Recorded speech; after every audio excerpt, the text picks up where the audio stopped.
So good. Hey everybody, welcome to the Thursday show brought to you by the Frontline Gaming Network. My name is Paul Murphy. I'm joined by Alan Pajama Pants. What's up? And Adam Camilleri. Hello from the depths of the subterranean lair that is Australia. This is the Thursday show. Some people might be listening to it on Thursday. Some people might be listening in the future. Some might be recording this in the future. It's just such a good running theme. Some might be in witness protection with curtains behind them from their grandmother. Very scary area. So, if you're joining us live, thank you very much. Please feel free to join in the chat if you're joining us later. Wherever you're hearing this, please leave some comments, leave us some 5-star reviews, subscribe to the channel if you have not already. That's the kind of stuff that we really appreciate the support. We're here to talk about some upcoming events over this weekend. We have some absolute bangers to discuss, some lists. The Admech have finally caught up. There is no more lag, it looks like, for the hobby. We're going to be talking about some of that, how to beat them, what we expect, and if we think they're going to take some of these top slots. We have a packed weekend coming ahead. We've got 2 majors which we're going to be talking about, and there was 5 or 6 GTs we could have cherry picked at whatever. But man, 2 majors first up, and that many GTs. Life, 40k life is alive and well. Oh, that's awesome. So let's jump in. What's the first event we're going to talk about? Well, so we've got the Show Me Showdown coming up. This is a 116-player major in Kansas City, Missouri.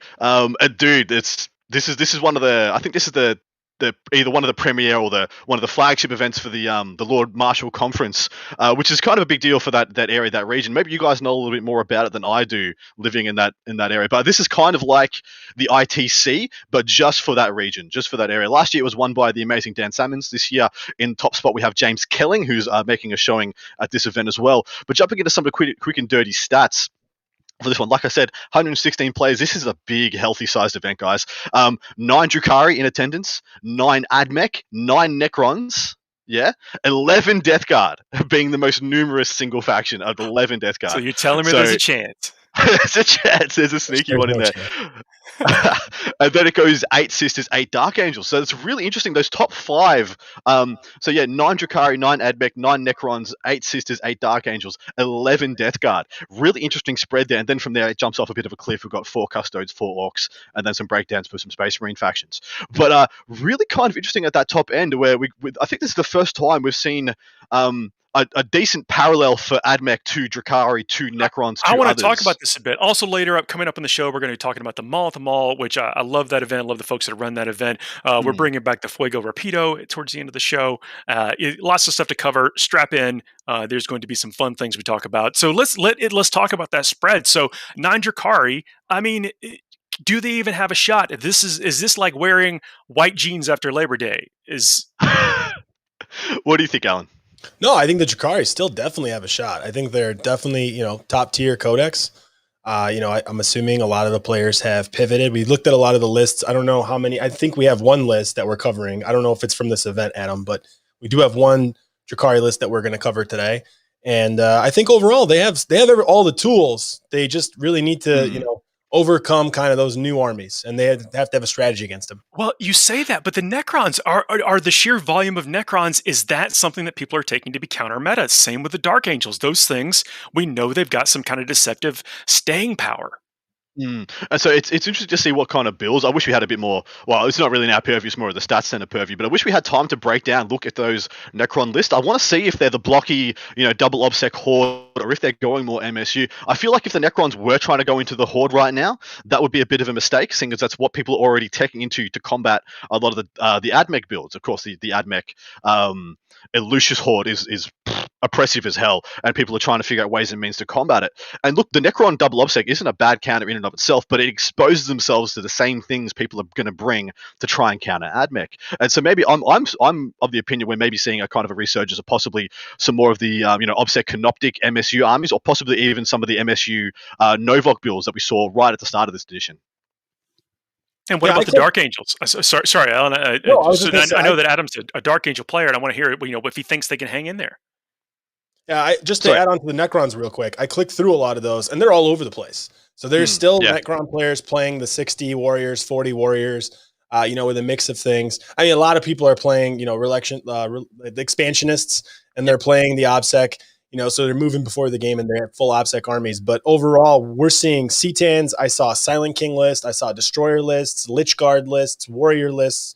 They're a little bit all over the place. You're not seeing a one build Necron army right now. It's a faction that's had to go back to the drawing board, haven't it? Haven't coalesced back into like a primary build at all, have they? But I still think they have a hard time. Out of all the armies you said, I know Necrons are one of the higher, they're the most played overall in that list that you mentioned earlier. I think they're at the most disadvantage compared to the other codexes you mentioned. Yeah, look, of the ones we just reeled off, like the ones in the top 6 of the ones represented, I do feel like they are on the weaker end of that, absolutely. I feel like they're in a similar position to where maybe Dark Angels are, but I feel like just Dark Angels still have that same term I just used, maybe we'll stick with it. They still have a coalesced best archetype. Dark Angels still have that reliable, I'm never going to get less than 60 points, Terminator brick. And then you can just strap on stuff all around it. A lot of people are still are leaning more heavily into the Raven Wing side of things because that was so good to counter the Drakari side. Attack bikes being great at popping transports, and then having the OBSEC small biker units just being able to go in, tap, deny some primary, and keep a lot of the Drakari assets in their backline rather than slinging into your midfield or your deployment zone. And so that's what I expect them to be bringing. I expect to still see a couple of Talon Masters here or there, one big block of Terminators, and then as much OBSEC MSU around that as possible. I'm a big fan of min or medium squad Blade Guard units for Dark Angels at the moment. I think they're in a great position, especially against Admech. They have the right profiles in cover to be resilient against a lot of different things, and they also take an inordinate amount of resources to kill, especially when you only win them on the 4s. Yeah, I'm on the other end of the Dark Angels. I like the speed. I like the Raven style. I like Talon Masters. I like, potentially even using the flyer. I mean, stuff like that I think is more fun for me. I've never been a big fan of, here's my big unkillable unit you need force to wound, and it has good saves. I never really liked that too much. Unless they were also ultra aggressive, which they're not because they move slow. They're too slow. You're exactly right. I think the aggression comes from a lot of their bolter fire, and that's kind of maybe what you need against what you might expect to see on the top tables. Do you think the Raven Wing, Alan, do you think that has the firepower to be maneuverable, be where it needs to be, and then also dish out the damage? I think in comparison to other factions, it's probably lacking. I would call Sisters, Admech, even Dark Eldar, to have better damage output. I don't think Dark Eldar can outshoot it, but Dark Eldar can definitely outmaneuver and then assault better.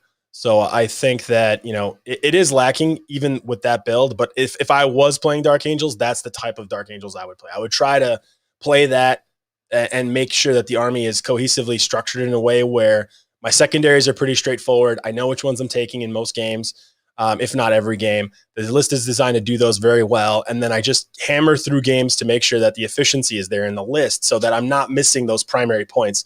And I have some kind of plan to say, oh, I blocked you for 5 or for 10 even in some missions. So that's really how I would play it. Fair. I mean, that makes all the sense in the world to me. Do you want to transition, talk about some of the top guys in attendance?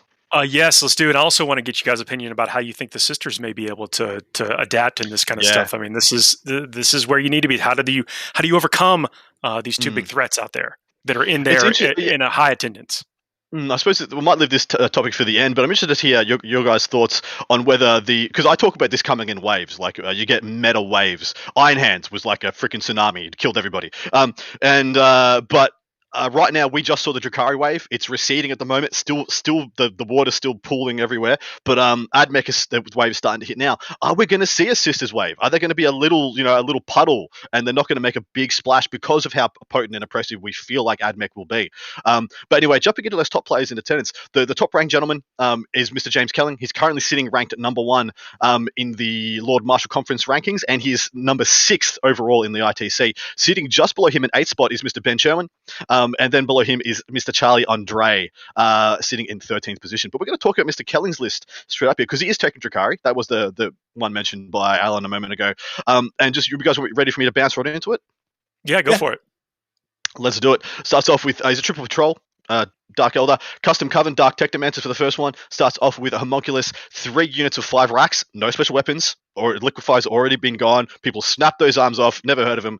2 units of Chronos, 3 each, one with a Spirit Probe in the Vortex, another with the Vortex, and then another squad. So 3 with 2 Vortexes in that. And then he's got his next patrol. This one is Cabal of the Black Heart. He has a Court of the Archon, 2 Sliths, 4 Urgles, an Archon with the Djinn Blade and Splinter Genius, Tolerated Ambition, as you'd expect. He has Drazar, a unit of Trueborn with the ubiquitous loadout of 2 blasters in the Dark Lance, a unit of 5 Cabs with a single blaster, 2 units of Incubi, and then he has 4 Raiders with Dark Lancers, 2 of them having Chain Snares and the Shock Prows. Then he's going into his final patrol. Man, there's more. There's more. These lists just keep going, man. This one is, of course, Cult of Strife. You don't leave home without it, really, unless you're going all the covens. Succubus, Adrenalite, Competitive Edge, Triptych Whip, Warlord, Archive Glaive, whatever, Show Stealer as well. Then he's got another Succubus, this one with the Razor Flails and the Lotus Toxin, Precision Blows, of course, Mortal Wound Generating Behemoth, 1 single unit of Witches with nothing, and 1 unit of Mandrakes, and that is it. So it's interesting to see the stripped back version of the Cult of Strife, just taking it for those ultra efficient characters, and then the bulk of the army being pivoted around 2 units of Chronos, and then some pinch hitting stuff from Blackheart, 1 Court of the Archon, a unit of really good Trueborn, and then 4 Raiders.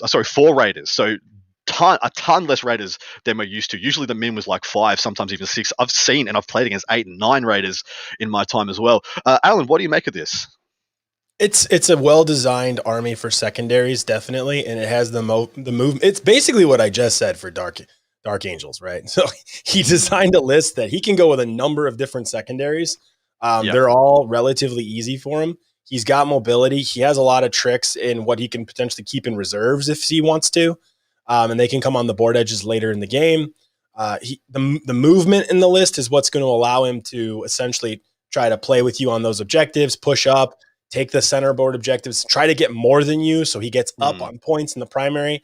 1 or 2 turns, and that's all it really takes. 2 15s and a couple 10s is really it. That's really, I think, what he's trying to do. And I think it's pretty. I don't think it's the most optimal Dark Eldar list. I think I would go a little bit different. I mean, I'm just naturally that's more a question. aggressive. It looks like that 5th rack maybe had the liquefier or whatever. Now that's gone. A lot of that stuff, a lot of those bells and whistles have been stripped out of the list, and probably to get more units in there. What do you think should be there? What do you think is maybe superfluous or doubling down to more win? In that regard, while sacrificing something else. So, in my opinion, this list is a list that doesn't know what it needs to be afraid of yet. It's a list that doesn't know if it needs to counter Admech. It's still playing the field. It's well-rounded. It's good into just about everything, and it's got a medium to good chance of playing or beating everything. So I'm essentially guessing that Mr. Kelling hasn't been bad touched by Admech yet, or he believes he's got the game. He's already got the game to beat it, the game to win that matchup. And he's an exceptionally good player. He's top of the rankings for Lord Marshal, and of course he's like sitting in the top 10 in the world, so there's no freaking slouch. It looks like it's just doing everything at the same time. I don't know if it's trying to do too much. It's got the Raiders there, so the Raiders can help insure him against like bad terrain settings or whatever. So there's a little bit of insulation in there, and I like that part. And I do like the fact that we can break out in multiple things. It's like you crack an egg and 2 other little eggs run out in different directions, and I like what it is capable of doing, but I'm worried about it not having the punch, and so that's what's going to be really interesting to see come on the other side of this event to see what it had and what it was able to do. So yeah, that's my thing as well. So for shooting assets, he's got the 2 units of Chronos, he's got the 4 Raiders, and he's got the unit of Trueborn. That is not going to win a shooting war against any Admech army. It's probably not even going to win a shooting war against a medium to good Sisters army. At least that's how I'm seeing it. But it can play every phase, and it plays the movement phase better than every other army in the game right now. And then it plays an exceptionally good assault phase, and then a decent shooting phase. My issue is I want to see lots of Drukhari guys bringing that 1 single unit of Witches, and I feel like they need that because you need the option to lock a unit down in combat. You mean a big unit, like a giant unit of Witches? I'm of the opinion either need 10 men in a Raider, for my point, and then you use that to deliver so Drazar in that raider as well, or whatever succubus or melee butchers you want. But I just think they need to be able to trap something in combat now. They can't be exposed. Everything that is able to be seen by an Admech army will be picked up by that Admech army every single turn of the game. And so I feel like you need the ability to lock stuff down, wrap, trap, and then have the ability to sling shots from there. I don't know, maybe Alan will speak to that a little bit better. The assault phase is very much in his wheelhouse. Yeah, no, that's exactly what I was saying earlier. I would typically tend to move towards more an aggressive approach. So I would focus those points a little bit more with more witches, maybe even Hellions. Obviously I love Drazar too, so I don't mind that at all. Such a killy beast. Yeah, I think you just need to be aggressive and tangle things up. I think that's exactly what you need to do, and you need to keep the pressure on your opponent. If you're trying to play more of a finesse strategy and you start playing against Admech, you're going to realize that it's not really a thing anymore. So. Well, let's just jump into the next guy, the guy I probably think he needs to worry about. This is Mr. Ben Sherwin, who's like on his tail in the ITC rankings. They're literally 2 slots away from each other. One is 6th, one is 8th. This gentleman is pivoted into the Admech. Starts off with a Lucius detachment. He's got the Ubiquitous Marshal and the Manipulus, and 2 Manipuluses. Then he's got 1 block of 20 ranges, another block of 20 ranges, another block of 20 ranges, and then a block of 20 Vanguard.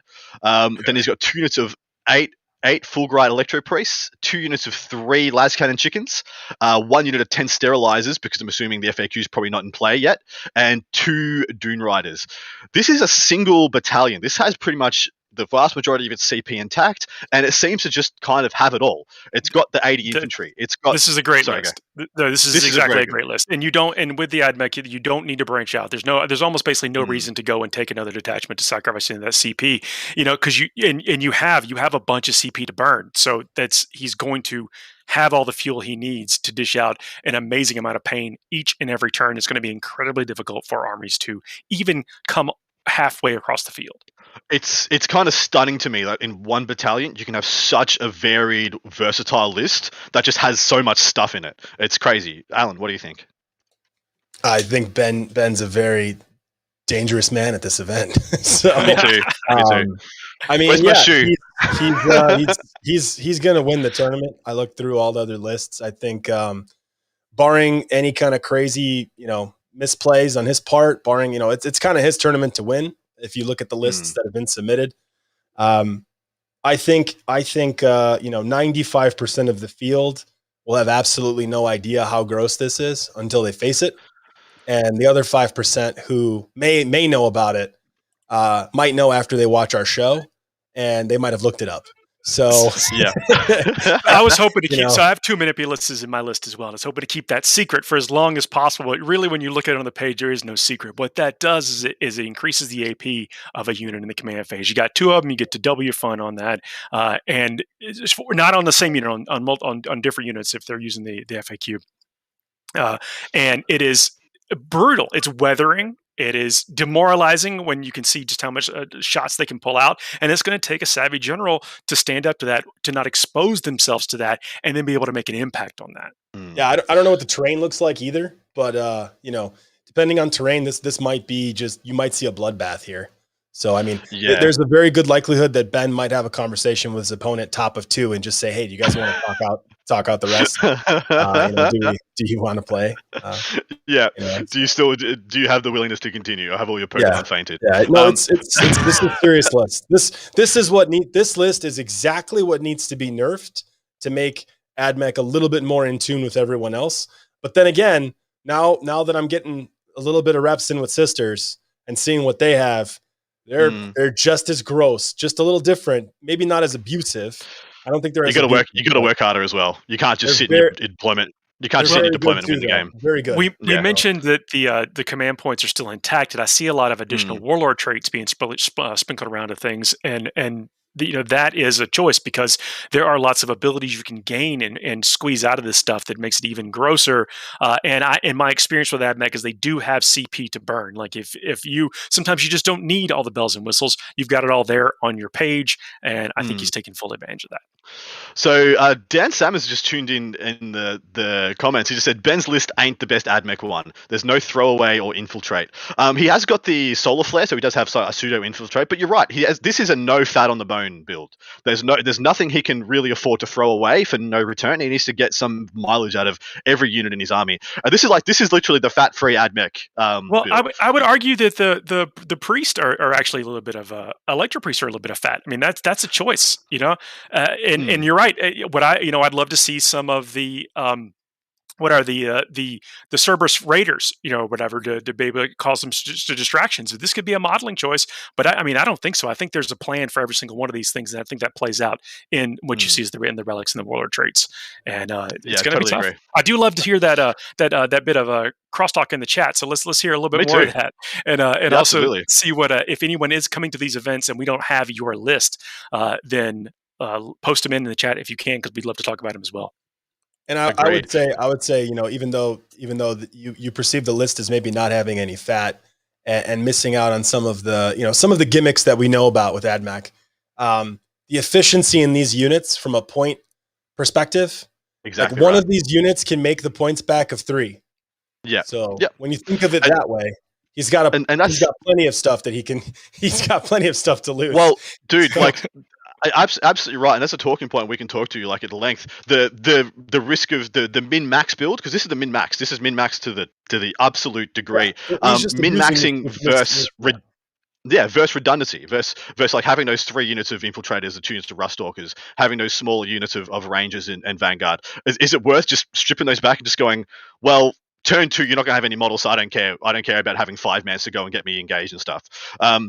And so, it's absolutely an argument that needs to be had in 9th edition, something we've gone away from, seeing as so many people are being encouraged to take these small pinch-hitting units. This is a veteran army. This is a guy who understands confidence. They printed a codex. There's a misprint in this codex because the efficiency is too strong here per point.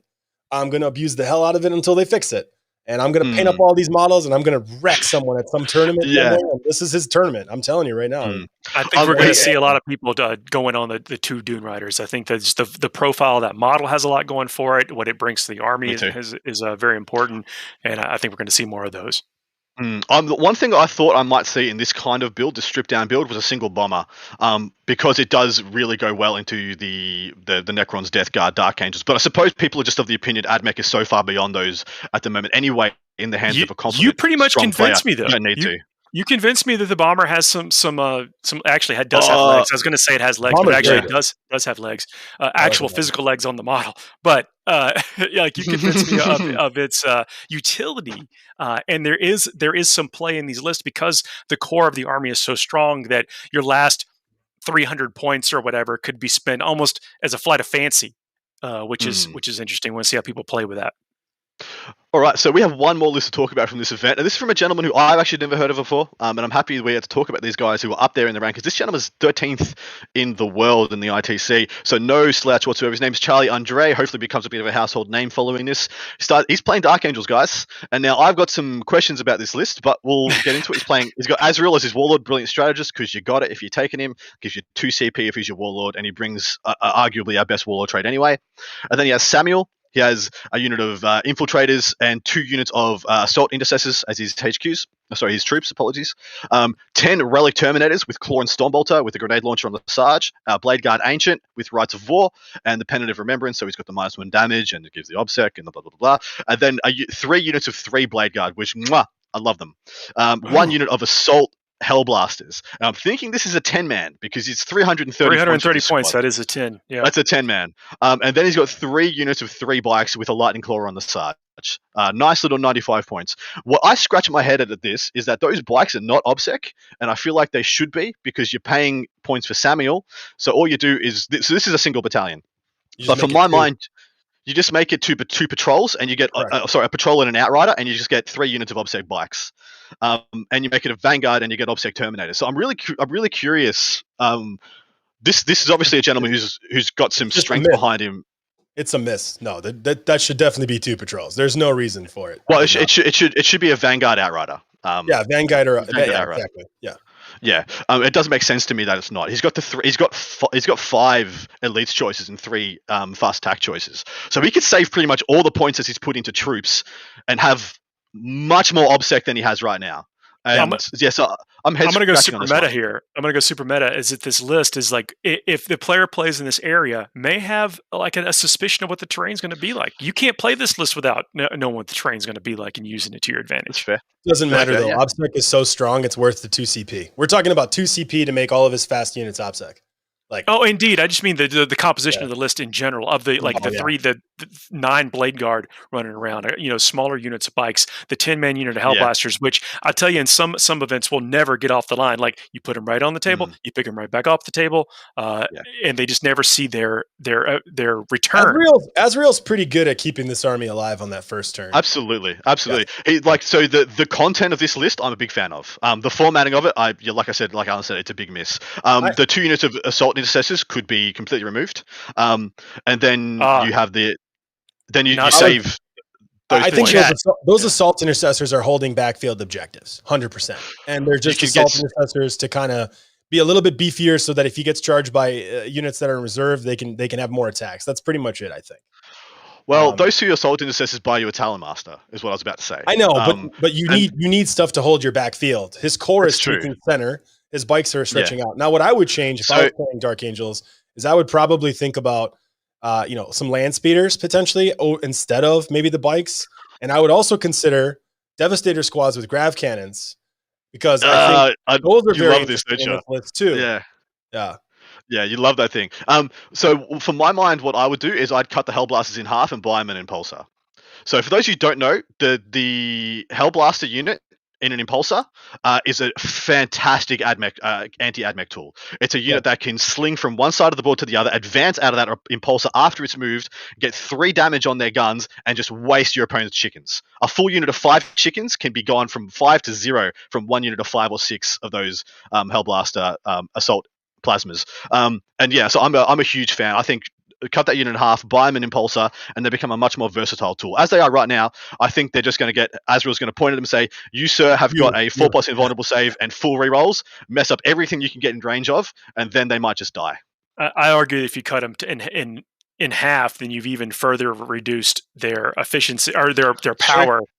So you're going to get less value out of them. I think if you're going to take them at all, you have to go this deep with them.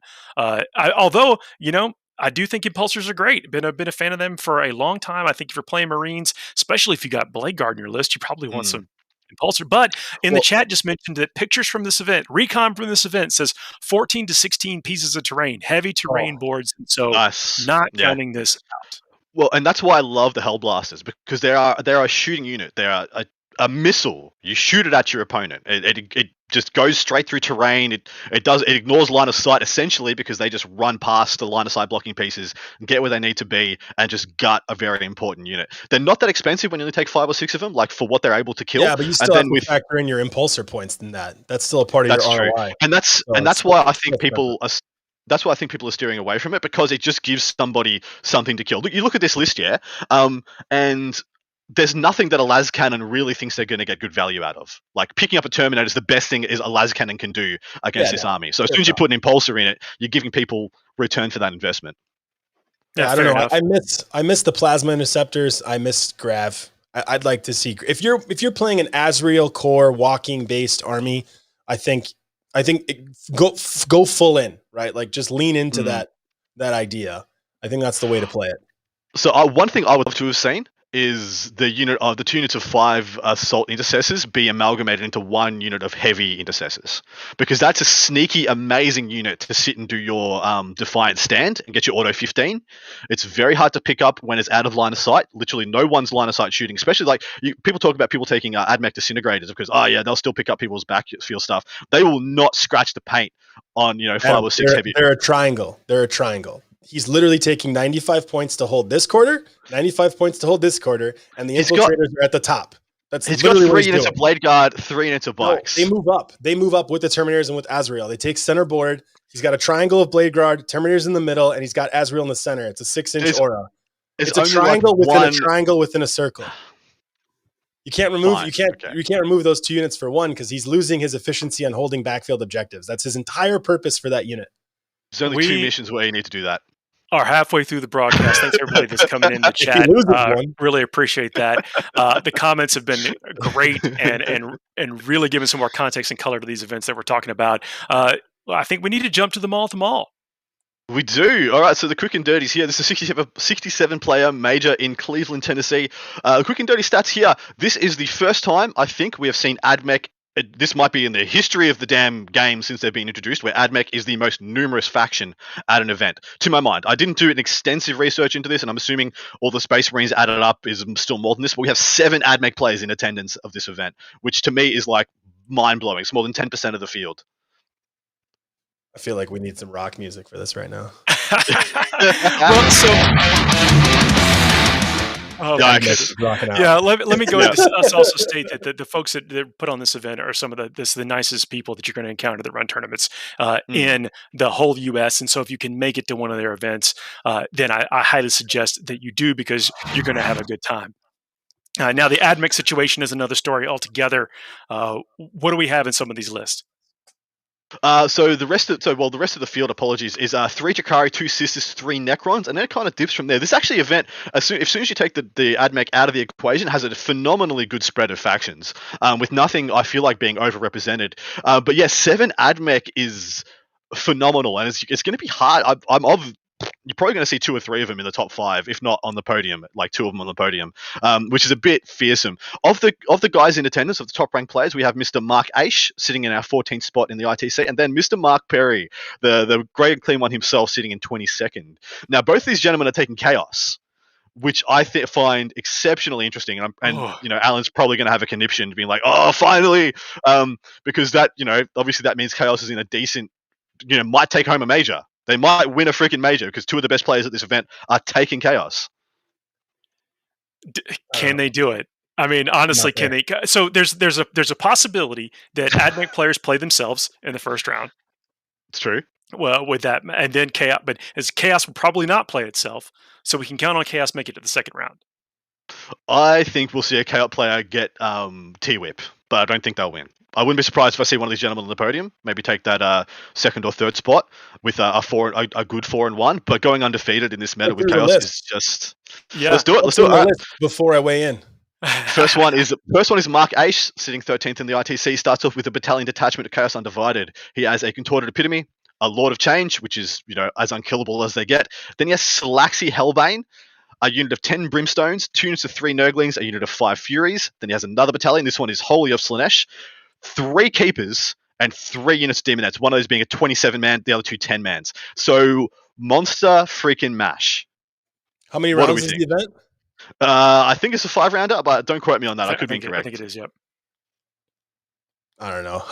Do we know, Adam, do you know how much Dark Eldar is there? I'm worried more about Dark Eldar and Sisters than Admech for this list. Well, there are many. I think there's only 3 Drakari players, as I just reeled off. There's 3 Drakari, 2 Sisters. Okay. There's not that big a gauntlet, because this I don't want to say this is going for Admech, because I feel like this gets spanked by Admech. Like Rangers and Vanguard just pick up monsters like crazy, but things like the contorted epitome that can keep them trapped in combat, stop them from beaming out. Admech's going to spank this list. I'm not questioning It's going to spank it. I'm just curious whether or not he also has to dodge the Dark Eldar and the Sisters. How many of them are there? There's not that many. It's 5 total of those 2 factions. Those 2 factions combined, 5 total players. It's a slightly non-thematic army. It's like almost thematic. It's the Lord of the Change is like really the only part that's like, just kind of want to have some fun with something unkillable. I mean, well, it's a secondary. It's a secondary pick, yeah. Essentially, yeah. Yeah, he wants to take ritual. He wants to take psychic. He wants to take mental interrogation, and then he just wants to throw 4 of the scariest greater demons in the game into your face. Yeah. Yeah, and he's got impossible robe on him, so he's rocking it. So yeah, I get that. But again, I think this is a list I love. I think it's awesome. I hope it's painted well. These are the kind of armies that I always want to see painted very well. Those armies where they're just like running across the board. So it's really cool. 3 and 2 maybe. Well, I wouldn't rule this out. I mean, you got to take the skill of the pilot, and you got to also think that this is an area where people play each other. These people at these tournaments, they circulate a bit around each other. They know what to expect and know how to play. And anybody playing Chaos, you probably know that list like the back of your hand. I hope he watches this and like goes undefeated and be like, "Hey, told you so." That'd be awesome. I want this list to do well. Same. I really want this to do well, but I just haven't ever seen it do well. It has problems against a lot in the game right now. It's not even the biggest boogeyman in close combat. I mean, Dark Eldar picks this up in close combat. Literally picks this up. and you're absolutely right. Same as Repentia. Same as a lot of same things as out Sisters. there. That's what I was saying. I'm like, what this list wants to do, it's not going to get to do it against Admech because it's not going to get there. And then against Sisters and against Dark Eldar, if it gets there and it's like, yeah, I finally get to do what I want. It's like, no, you still don't. You still die. Reese's demon into Admech is just a bad time, and I think you got to get a little tricky with it. And it's going to be a tough road to hoe. What's the next chaos list? All right, the next one is from Mr. Mark Perry. This one is Empress Children. And so, are you sitting back in your chair holding on tight, Alan? Look at his eyes. Look at his eyes. Look at him. Okay. I hope he did it right. Starts off with two Dark Disciples, Chaos Lord, with two Lightning Claws, Jump Pack, Rapacious Talons, who is also the Warlord, Dark Apostle, Sorcerer, 2x10 Cultists, 1 unit of, I think it's 7 Noise Marines with a Blast Master and a Sonic Blasters, 1 Contemptor with heavy plasma, with a Chain Fist and Plasma Cannon, Leviathan. I love it. Couldn't even say it with a straight face. Okay. Yeah, Cyclonic Melter Lance and Siege Drill. Oh, okay. 2 Volkite Calivers in the chest, 2 units of Chosen, 5-man Chosens with Lightning Claws. This is I'll talk to this in a moment. 3 Dreadclaw drop pods, 3 units of Havocs, all of which have 2 with autocannons, 1 with chain cannons, and a single Rhino. That's the list. Weird. And not enough Noise Marines, by the way. I'm going to start off with that one. You should be happy there are any Noise Marines there. If there could be a single Noise Marine. Listen, he's been listening to the channel. He knows what's going on. No, I actually don't know Mark, so I can't say that. For sure. I've actually had the pleasure of playing against him several times, and it is always fun. He is an aggressive player, but a great dude and fun to play against. Champion human being and an absolute unit. Did the Dark Apostle have the remnant of Magnavia, whatever it's called? Does indeed. Okay, cool. All right. So I wonder what he's doing with the Leviathan in this list. He's got the Melta Cutter and he's got the Close Combat. The Leviathan is awesome. Like, it's going to kill vehicle. In Close Combat, that thing is damaged 6 against vehicles. And the gun it has is damage D6 plus 2. I think if you get within half range, but it's only 18 inches, so it's pretty far away. And he can't put it in the pod. No, he can't. The Levy and the Contemptor don't make sense to me. I mean, the Contemptor, if it had the Volkites... Yeah, exactly. The Contemptor could go in the pod at least. And if you need that guy to just go in... And he just goes in, beats a stopper, get deep in, frustrate your opponents. The Levy... Yeah, to my mind, the Levy can't go in the pod. And that I was expecting to see a Charybdis the further I got down this. But yeah, it's not there. He doesn't need it. Those pods have enough room. They're all 10. So he can put the Contemptor in 1, onto the Prince on turn 2 with that one, or 1. And that the Contemptor with you said it has the Chain Fist, right? That's also strength 6. That's also it's a problem solver for sure. And so he wants to get that guy into the chickens. He wants to like, okay, Noise Marines come down, it's flat clear, get out of the way. Contemptor, make it to Chicken Walkers, picks up 3 of them by himself easily. Are the pods distractions here? I mean, they do land on things, and they gotta be dealt with in some way. Well, it's a cheap delivery system. It's a cheap delivery system for the Noise Marines. So he's going to put a Noise Marine squad in one of them, I think. I think he's going to put a Contemptor in one of them, and that's pretty aggressive too. The rest is going to be a combination of Chosen and Havocs, depending on what he wants. Yeah, and he's got a Rhino for the rest. He'll pick Havocs or Chosen for the last pod, and then whatever he doesn't pick will go in the Rhino. He'll probably mix. Well, the Rhino, I mean, Adam, you were going to say something about the Chosen, right? So Chosen are my secret source. I think everybody who's playing CSM right now should have a good hard look at Chosen because they are such a problem solver for you. When they've got the delivery of the Dreadclaw, they go in, they clear screens. They're actually very good at tangling things like the 20-man Vanguard units, and they have some sweet jank abilities to be come 12 inches away just onto the Prince straight through a wall, not being overwatched, etc. Yeah. They're really good for their cost. cost and for their points cost at trading up into things. And that's what CSM needs at the moment, just because all your stuff's so expensive. You're paying over 100 points for the privilege of taking that drop pod to put them in there. And so you need to get the most value of the stuff that's inside. And so I think the combination of the Reaper chain cannon unit and a unit of Chosen is there for the 20-man blocks. Yeah, I'm just terrified that the pod doesn't make close combat, and then the Chosen eat Overwatch, and you lose two in the charge. Yeah. I mean, it's just terrifying to me. I mean, that Chosen unit can't charge pretty much anything because it's like 4 dudes, right? So it's like it's 5 dudes with 5 wounds. Yeah, it's a joke. If they get there, they do some damage. They're not bad. I mean, if they have Power Fists and Thunderhammers, the -1 lightning claws. They're lightning claws, brother. They're hunting Vanguard, hunting Rangers, man. I like absolutely. I like that better. There's actually some groundswells, a grassroots campaign supporting the Noise Marines in the chat. I'm not sure exactly what happened, but that's what 5 weeks of the show does. It gets people liking Noise Marines. That's I think the Dark Apostle also, I don't understand him. Because you're always going to want those Noise Marines pretty much in the pod. You can't put the Dark Apostle in the pod because he has to do his ability at the beginning of the turn, at the beginning of the battle round. And if he's not on the table, he can't do it. So I don't get that actually. Yeah, this is essentially like a null deploy-esque army. I don't know what the Dark Apostle adds here. Unless he's warp timing him up the board, he's probably deploying him and then warp timing him up the board, maybe. But then he's also limiting how far he can get up the board. So the Leviathan doesn't make any sense to me. It cannot go in the pod. Putting in reserves makes no sense. You can just stay away from it. You can screen it. There's a lot of things you could do to make it ineffective. And it's a lot of points for that mod. I think it's like 220, right? So 240, man. 240 is a lot. That's a lot of points for that Dreadnought. Without a delivery system. Again, if you had a way to bring it in, cool. I'm going to go out on a limb here, and you're probably going to, either love me or hate for this.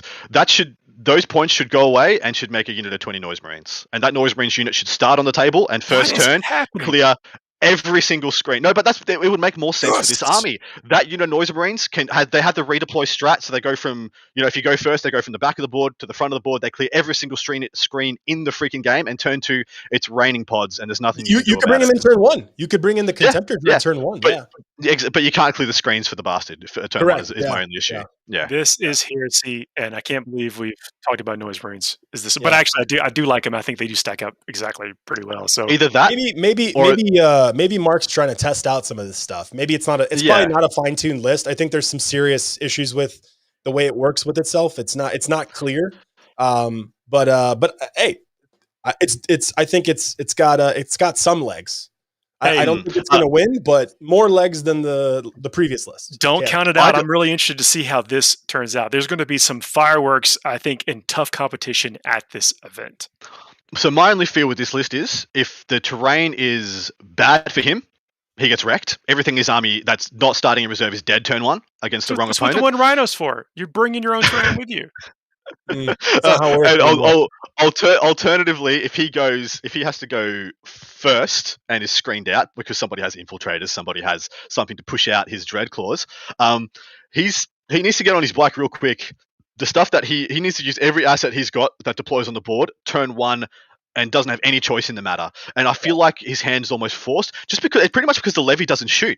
He's got a 240 point unit that can't be in reserve, has to be on the table, and it's not contributing turn 1 in a bunch of different deployments. Well, he can reserve it. He can bring it on a board edge for like 2 CP. 2 CP, yeah, I know. Crazy. Actually, I think it's 3. That's like 3 CP now. Yeah. I don't care how good you are at 40K. That's just wrong. Your list is wrong. Tough pill to swallow. Yeah, it's true. We're coming close to the end of our show. It means we got to hit this Fuego Rapido pretty soon. Yeah, y'all ready for that? Someone added in another list to this. Actually, never mind. No. Don't worry. We'll go. We'll Fugo this bad boy up. We need to play the intro though. Play us our soundbite. After you go, we can't do it without the soundbite. I don't cue it up, Alan. Another yard. You bet. No, that's the wrong one. That's the wrong one. El Fuego Rapido. Nothing could be better. We're about to start this countdown. This is where we run down a series of topics. We give ourselves just a couple of minutes to run down. At the end of that time, we get cut off. And so we all know the rules, so everyone knows how to play. Here we go. How many hold 1, hold 2 missions should there be in a 5-round event? And I'll even throw a little bonus topic. If the round is longer, does that change your answer? Or if the event is longer, does that change your answer? Who do you want to start with? Go with you, Adam. 2. I'm going to say it. 5-man, 2. I want to see 5 2 round, of them. 2. Got it. 5 round 2. Because as soon as it's 1, I will not bring a bunch of extra MSU stuff. I will look at that pack and be like, sweet. This unit of 2 company veterans, this unit of 2 of 4 servitors, all this stuff. And I just start scraping back and start looking more like what Ben Sherwin took and start min-maxing all my squads. As soon as you have a bunch of those in, I have to make a lot more choices. Because, if I'm playing against double OBSEC Necrons and I don't have all those little pinch-hitting OBSEC units, I'm just going to freaking lose if I don't play exactly perfectly. Alan, what do you think? Yeah, I like it. I like 3 for the exact opposite reason Adam said, because I like when you have to think through that. So I don't want you to be able to play Ben's list. I think Ben's list is bad for the game. So that's what I said. That's going to leave a lot of people really sad. Yeah. So I like 2 out of 3. Yeah, I like the idea of having 3. So I think that'd be a good idea. I do. I think once you have something that polarizes what the lists do take, then you do. That's the whole point of missions is to you balance things through point levels and mission design, and so you want those things that make people question what they bring in the list and how they played the game. And so I like to have several of them. I would like, so just to clarify, I think people thought I was saying that I want 3 hold 2 missions. I want 2 hold 2 missions in a 5-round event. Do you actually want 3? Yeah, I want 3. Yeah. You want 3 hold 2s. Hold 2 for 5s. Yes. Wow, savage. Yes. Savage, brutal. I want everything to be harder. I want secondaries to be harder. I want primaries to be harder. I'm down. I want more to happen on the table. I don't know about secondaries, but I think primaries, let's turn up the heat a little bit. Next segment going down. So, favorite edition of 40K and why? Alan, we'll start with you. Probably this one, because I don't have enough time to play it. So I have like gotta looking on the outside of the window. Yeah, maybe this one. I don't know. I did really enjoy 5th. I enjoyed 5th a lot. I enjoyed 3rd a lot. I hated 7th. 7th was terrible. But I did like playing Nick Rose at War Games Con when we can summon demons, and I summoned 2,800 points of extra demons. Oh. So that was fun. Did you win that game? Oh yeah, I slaughtered him. Okay. But I did enjoy that as a player who was playing it. But man, the old days of Screamer Star and all that stuff, that was bad. Adam, what do you think? Oh, I was almost going to say 7th edition was my favorite because that's when I started playing competitive. There's no rules. Don't let no. So there was a 5-month period in 8th edition where I think the game was perfect, and so it's 8th edition. After GSC dropped, before Space Marines dropped, the game was at a beautiful level plateau. That's because the orcs were so good. Orcs were amazing. Orcs were good. GSC was good. Yeah. Everything was just kind of good. You could just play anything, and you had you could 4-1. And then Space Marines just completely ruined the game. But for people who didn't play 7th edition, all of 7th edition was just Space Marines. It was just the next hotness came out, and just parking lot of Space Marines. You just take a bunch of Space Marines and you get their rides for free. It was like ludicrous to pimp my ride, but for rhinos and razorbacks. I meant as oppressive as that Space Marine Codex was. That was all of 7th edition. Everything was just like, oh well, I guess I'm just playing this because otherwise I'm not playing the game. I stay at home. Wasn't it called Gladius? I think that's what it was called. There was the Gladius Strike Force, and then there was Battle Company. It was the Battle Company Decurion detachment, and then there was the Gladius. And gross. I actually really like those detachments. I wish they brought them back in a reasonable way, in a non-free war gear way. Yeah. So yes, Getting on to the next topic. Our regional circuits. Like the Lord Marshall Conference and the UK ITC, the future of competitive 40K is tournaments within tournaments, systems. Heck, Armageddon Series ran that towards the end of 2019 as a fun way to engage players in different areas. Adam, we'll start with you on that one. Absolutely. I think it's really good for areas to take ownership of their own leagues and their own stuff and, grow their own spaces as best they can, whatever means they see fit. I do think it's important that we still maintain our links to the international scene. I think it's really important that the ITC continues doing what they're doing and hopefully remains the institution that they've been since the end of 7th edition, essentially. But yeah, I cannot overstate this. If you have the ability to get involved in your local scene, more and more, start circuits, join leagues, freaking do it. It's amazing. I was quiet on the last question or the last topic because I didn't want to answer, so I ran the clock down. I should. But this one, I think that this is an opportunity for if you have organizers who want to build up a store or something like that, then a circuit or a league or something. You can design it to be as competitive or as non-aggressive or whatever as you want, as a way to encourage participation in your area. And so I do think these are a component. I don't know if it's the future, but I think it's a really cool component. Alan, what do you think? I think we got an interesting question, so we'll talk about that later. I think the future of 40K is in team events. I don't think there's any problem with local events. That's fine. You can have a champion of these zip codes or states or whatever it is, right? That's fine. And then I think the ITC championship is awesome too. I'm sure one day Games Workshop might make their own thing too. I know Europe has their own stuff. Like there's the best of Sweden, the best of whatever. But I think the real future of the game, if it wants to get to the next level, it's like some type of esports competitive team event where it's very much team focused and not win-loss draw, battle points by team aggregated to create a win or a tie or a draw. Next topic, here we go. Things we're excited for. I have to imagine this is probably things 40K related, but I don't guess it has to be. This will be our hopes and dreams 2 minutes here we can talk about. Alan, we can start with you on that if you'd like. Things I'm excited for. So I'm excited for Adepticon. I'm excited for LVO. Keeping it 40K related. I mean, I'm gonna have a daughter in a couple days, so I'm excited to be a father. Wow. So that's pretty cool. Excited about like work stuff, but 40K wise, I'm excited to actually get to events. So I'm hoping to make my next event will most likely be Michigan GT, followed by LVO, followed by Adepticon. So that's the plan. So I'll see if I can make those three, and have fun. So that's me. Nice, Adam. What you got? I'm excited to get every codex in 9th edition done. All of them out. That's not going to happen. 10th edition. I know.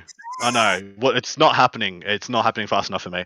I am really excited to see a bunch of different codexes. I'm really excited to see what they do with Tau. I think that's really going to set a tone for what Tau will be for the next, say, 5-10 years. Because this needs to show a fundamental change in the way they're played in order for them to be a viable mainstay faction for a lot of players. Because just little Timmy can't go play Tau at the moment. Like little Timmy can't walk into a GW and play Tau. Even in casual games, they are so far behind the curve. Unless you're a Richard Siegler, Tau, or somebody aspiring to that level who's willing to dedicate themselves to that craft, it's a really hard pill to swallow. So I'm really excited to see that. I'm really excited to see a new Orc range as well. And I'm damn excited to hopefully be casting some really cool Super Majors soon. Lone Star Open, I'm going to be casting that coming up soon. I'm also going to be casting Charity Hammer. I'm going Nocturnal for 2 weekends in a row. Last weekend of January, first weekend of August. So really excited for those and to see some of the cool stuff. The Charity Hammer GT that's coming up is probably going to be like Paul, the what first... are you excited for, Paul? Look, man, the man's excited. I'm just giving him, I get to dodge some of these because we only have, the clock. I had some great hot wings earlier and I want more hot wings. Dude. So hot dogs or tacos? Adam Citrona, you can tacos. You can go. Freaking tacos, hands down, every time, no question, no fight, nothing. Tacos. Here's a question though for you, since I think we have a little bit of room to walk around in this one. Is a hot dog a sandwich? Yeah, it's got bread and meat. Yeah, I guess so. Even though you eat it sideways, do you have sideways sometimes? I eat them like this. All right, Alan, hot dog or tacos for you? Is the Maxwell Polish considered a hot dog? Probably for the purposes of if you were to diagram it, it's probably closer. It's closer to the hot dog spectrum than it is the taco spectrum. I follow your guidance on food, Paul. You are the connoisseur. So if you say Maxwell Polish is in the hot dog category, there's nothing that beats a Maxwell Polish for me. So I'd pick that. Nice. It's tacos for me all the way. I like the more authentic, the better. As far as although I do like a flour tortilla. As opposed to a corn tortilla. But if you're going to that event in Kansas City, make sure you go to Arthur Bryant's and get yourself a burnt ends brisket sandwich or something with the Kansas City barbecue. It's delicious. Arthur Bryant's is good. Gates is good. You can go to Gates as well. I don't know where the venue is exactly, but I'm sure you're going to go somewhere in there. So I'd go to either Arthur Bryant's or Gates and It's really good stuff. You bring up a good point. I know we have 30 seconds left, but the food and if you're traveling to these places, don't forget to stop and eat something interesting.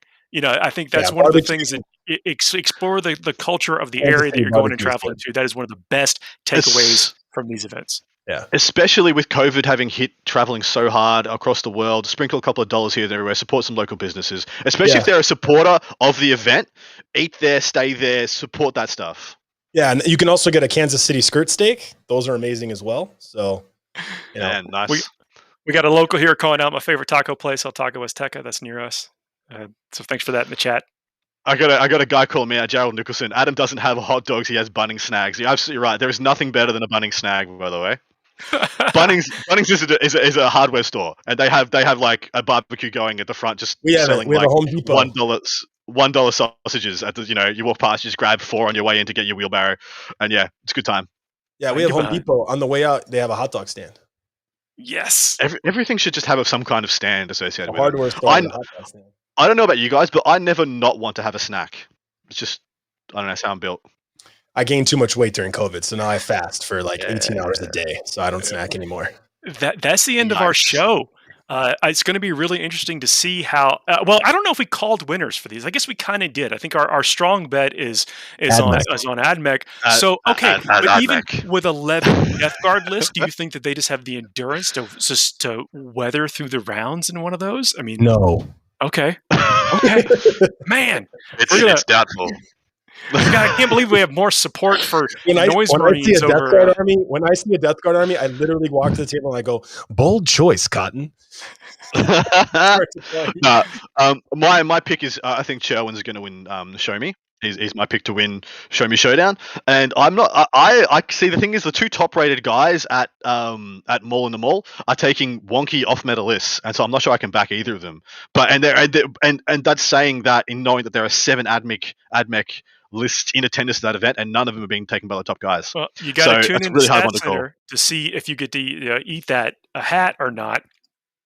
And see what happens. The chat has been on fire this evening. I really appreciate everyone coming in and supporting us and talking to us and letting us know their thought and talking to each other. That's actually one of the coolest part. It's seeing that develop. We're going to do this each and every week. We will be back next Thursday. Do not forget to like, share, subscribe, hit that bell. If you're watching us on YouTube, leave some comments there. We'd love to see it. Leave some 5-star reviews wherever you can. That's it tonight. We'll see y'all next week. Goodbye.